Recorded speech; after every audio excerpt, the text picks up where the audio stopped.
Have you ever noticed that the love we learn to offer others is almost never the same love we offer ourselves? It's as if there's an invisible contract signed in childhood that says, love your neighbour as yourself, but forget yourself in the process. And the most curious part is that most of us follow this contract without ever questioning where it came from. There is something almost no one realises about this.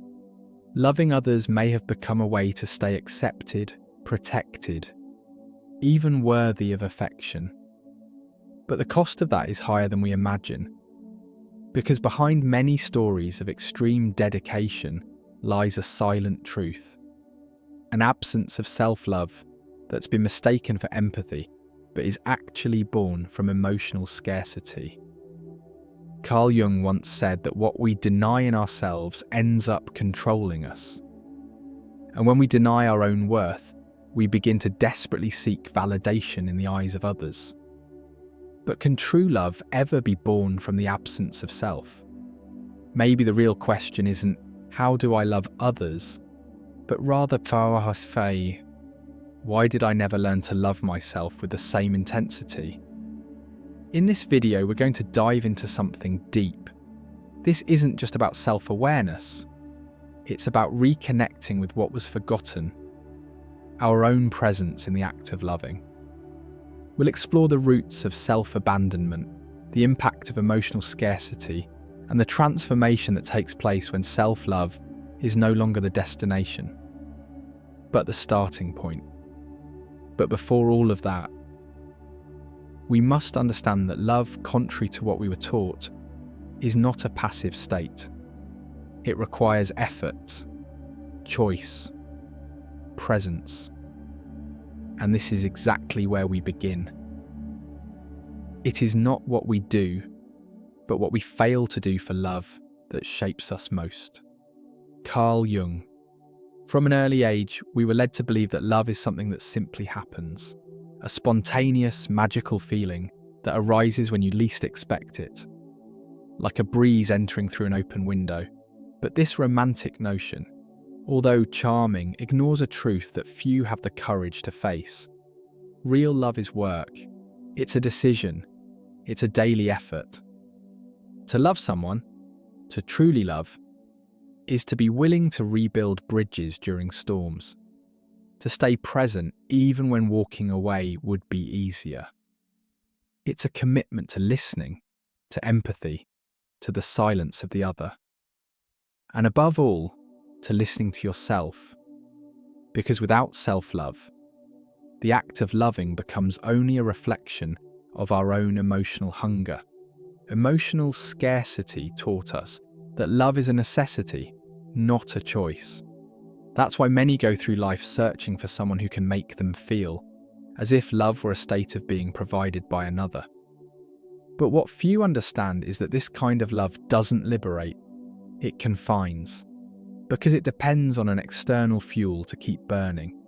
And when that fuel runs out, everything collapses. True love, the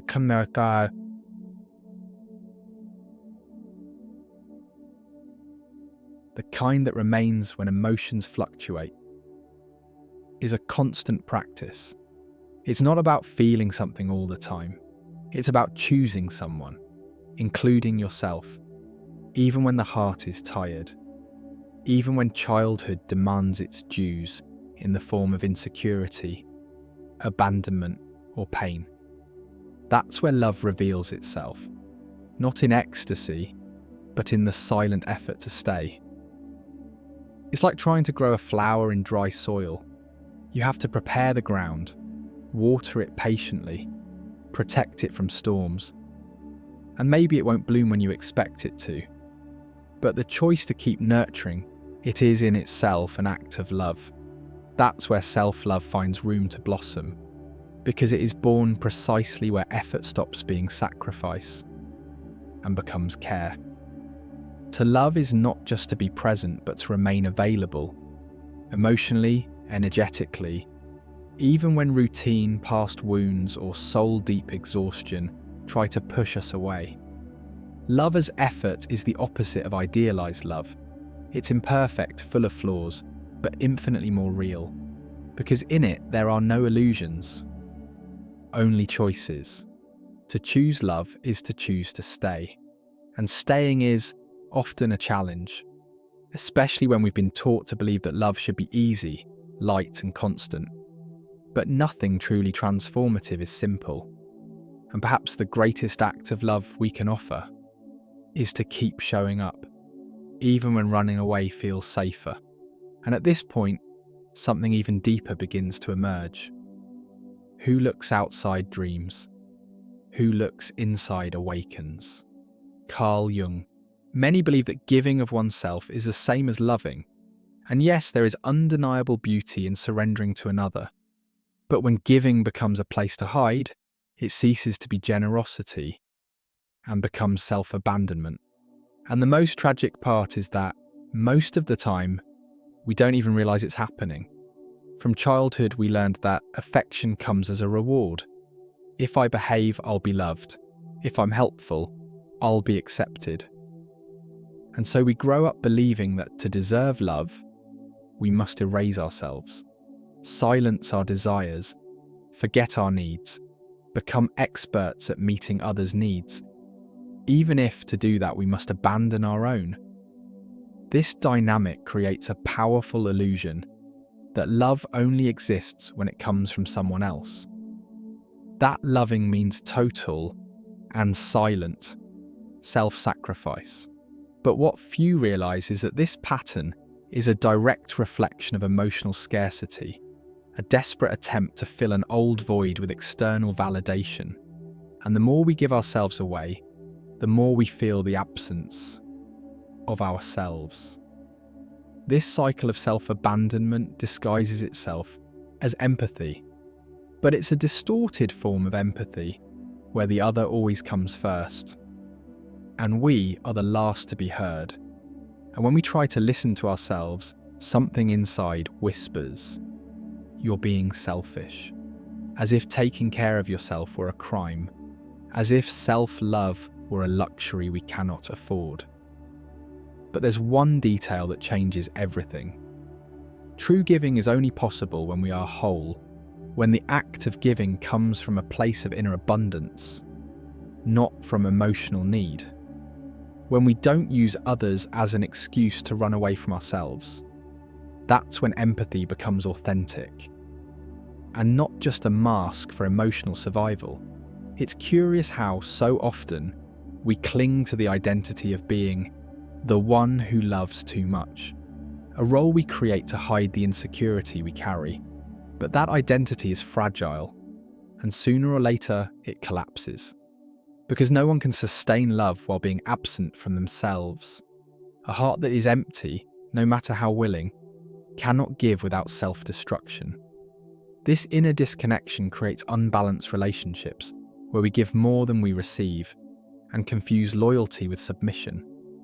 And even if everything looks like love on the outside, inside grows a silent resentment. For never being seen, for never being chosen, not even by ourselves. And it's precisely at this breaking point that we are invited to look inward and ask, what am I trying to prove by giving so much? Because perhaps the love we're offering is in truth a cry for unmet affection, and this realization leads us to something even more essential. Until you make the unconscious conscious, it will direct your life and you will call it fate. Carl Jung. Few things influence our choices as deeply as emotional scarcity. It's subtle, silent, but it hides behind the patterns we repeat, the loves we choose, the pain we keep reliving. It's like an invisible mold that since childhood has been shaping the way we feel, react, and love. Growing up with emotional deprivation doesn't necessarily mean going through major trauma. Sometimes all that was missing was presence, a gaze that said, "I see you," a hug that asked for nothing in return, a moment of listening that wasn't interrupted. These absences leave marks, not visible, but deep, marks that eventually become behaviours. Emotional scarcity painfully teaches us that love must be earned, so we spend our lives trying to deserve it. We shape our personality to please, silence our voice to avoid rejection. We become experts at anticipating the other's needs, while ignoring our own. And all of this feels normal because it's what we learnt to call love. But what few people realise is that this behaviour is armour, a shield built to secure affection, even if it cost us our own identity.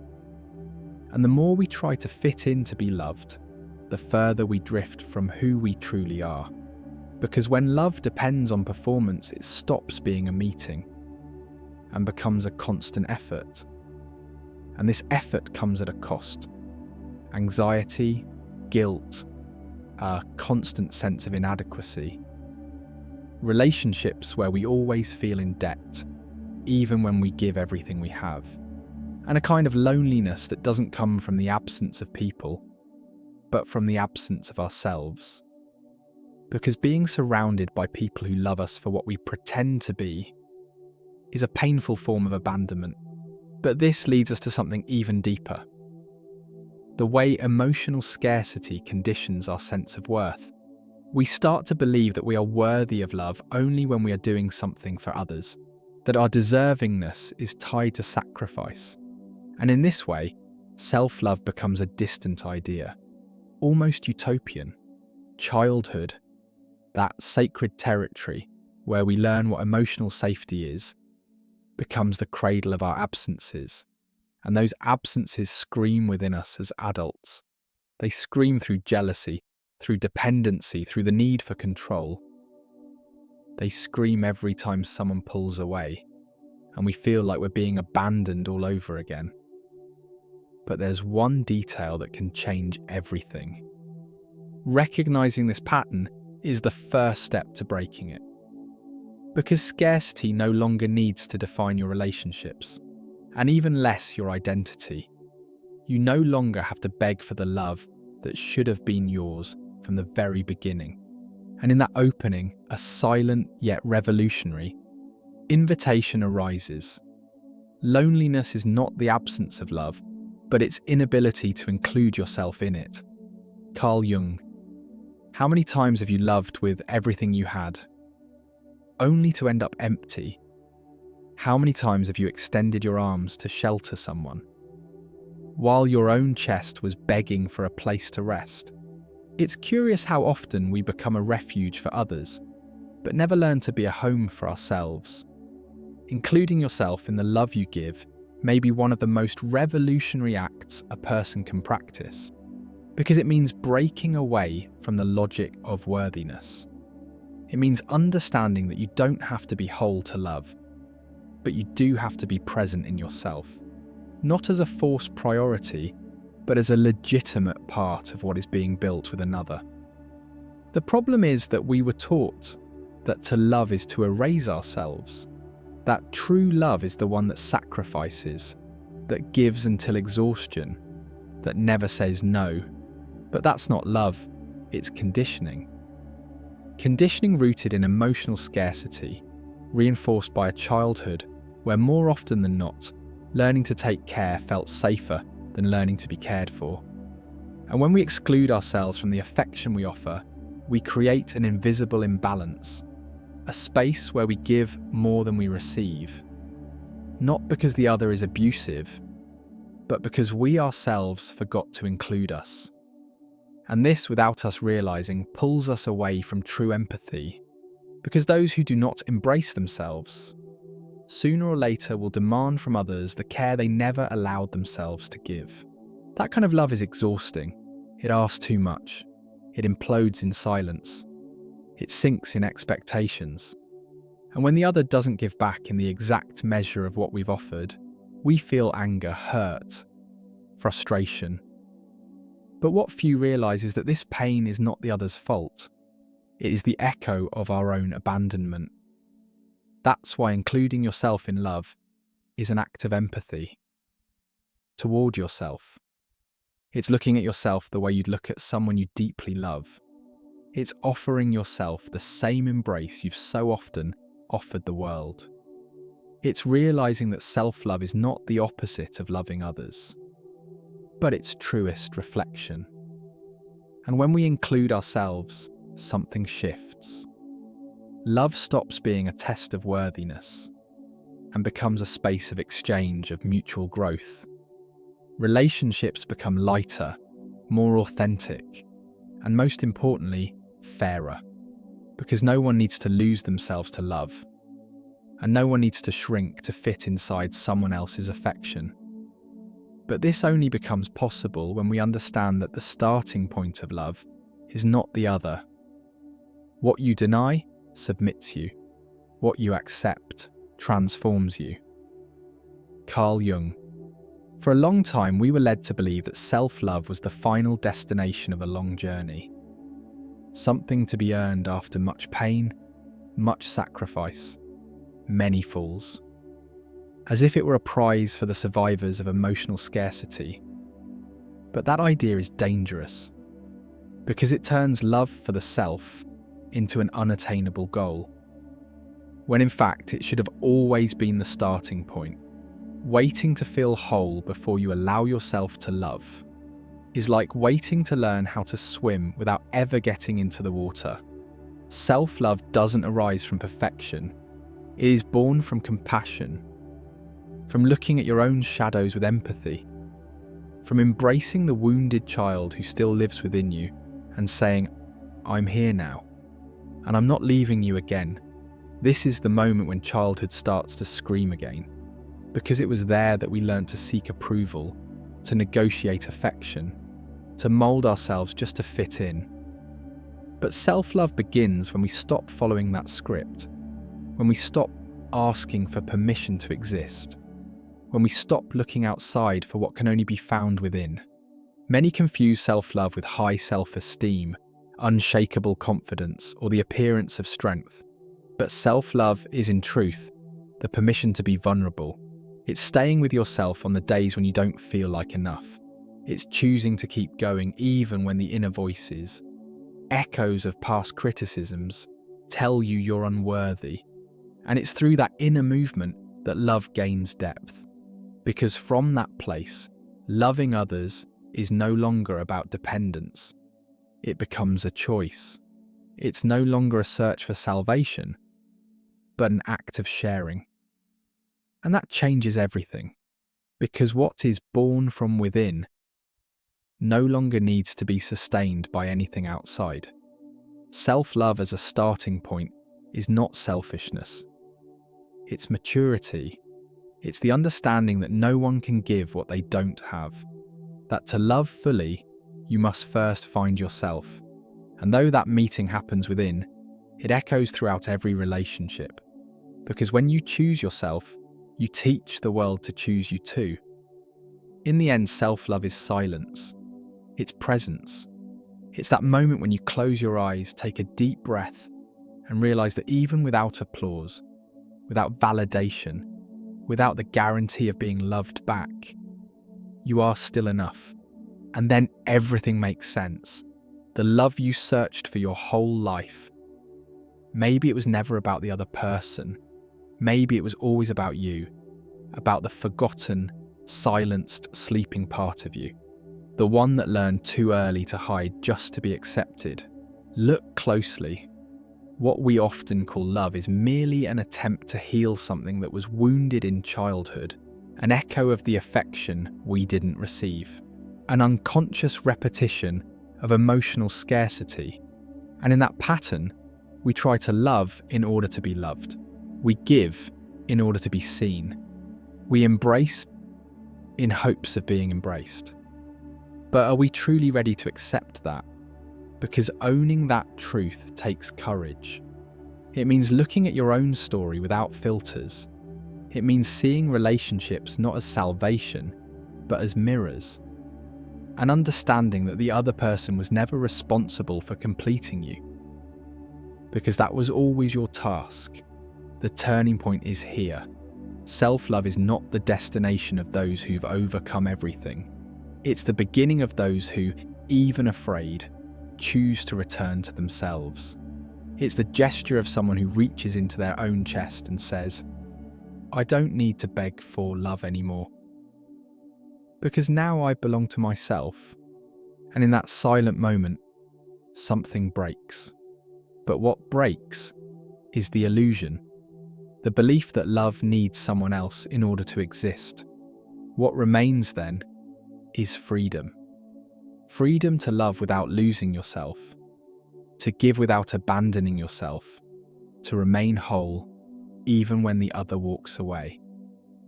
In the end, the answer was always there, inside you, waiting for the right moment to be heard. If this video awakens something inside you, it's because deep down, you already knew. You already felt something was off in loving others so deeply, and yourself so little. You've already carried the weight of imbalanced empathy, of a childhood that taught you to care, but never how to be cared for. But now you know it's not selfish to place yourself at the centre of your own life. It's emotional survival, it's maturity, and more than that, it's freedom. Starting today, you can choose differently. You can love without losing yourself. You can care without burning out. You can give without disappearing. Because the love you offer to the world will only be complete when it includes you too. Not as an afterthought, but as the very beginning of it all. Now is the time to take the first step. Start applying these insights today, and later, let me know in the comments how the experience was for you. Tell me, which of these reflections touched you the most? Which part of your story resonated with this message? Your sharing might be exactly what someone else needs to read to realise they're not alone. And if you want to keep going on this journey of self-awareness and healing, watch the recommended video right above. It could be the perfect continuation of everything that started here. See you in the next video.